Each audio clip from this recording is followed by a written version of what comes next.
प्रधानमंत्री जी को ऐसी बातें कहनी है तो फिर पूरा हालात क्या है देश के और क्यों कहना पड़ा, वो तमाम बातें स्पष्ट होनी चाहिए देशवासियों के सामने।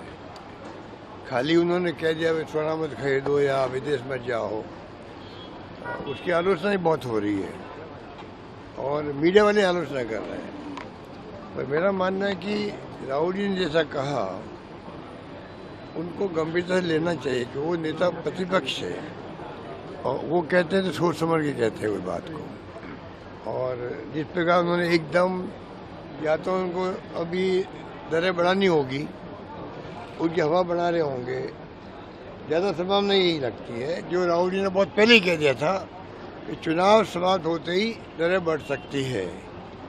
भूमिका के रूप में मैं देखता हूँ उसको, तो भूमिका बांधी है प्रधानमंत्री जी ने और उस रूप में मैं देखता हूँ इसको। बाकी मालूम पड़ जाएगा क्या स्थिति बनती है, तो स्थिति स्पष्ट करनी चाहिए। चुनाव परिणाम को लेकर क्या कहना है? केरल में अभी कांग्रेस तय नहीं कर पा रही है ये कांग्रेस अपना प्रोसेस, बीजेपी ने भी 10-12 दिन लगाए हैं। राजस्थान में क्या हुआ था, कितने दिन लगाए थे? ये दूसरी पार्टी में क्या प्रोसेस एडॉप्ट कर रहे हैं उस पर कोई टिप्पणी करने का किसी को अधिकार नहीं है। और बाकी बंगाल में जो कुछ हुआ वो एक प्रकार से इतिहास में कलंक के रूप में माना जाएगा। पूरे इतिहास के अंदर बंगाल में जो कुछ भी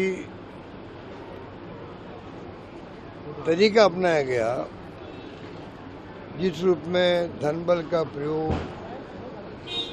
पूरे मुल्क में तो जब चुनाव होते हैं तो करीब 3.5 लाख लोग लगते हैं, CSF के या जो पुलिस वाले होते हैं पूरे देश के अंदर, और पूरे बंगाल में 2.5 लाख लगा दिए चुनाव में असेंबली के अंदर। SIR के रूप में 90 लाख से 27 लाख आ गए। 27 लाख लोगों का कन्फर्म हो गया ये जिंदा भी है, वोट देने का अधिकार रखते हैं। उसके बाद में उनका वोट नहीं पड़ पाया,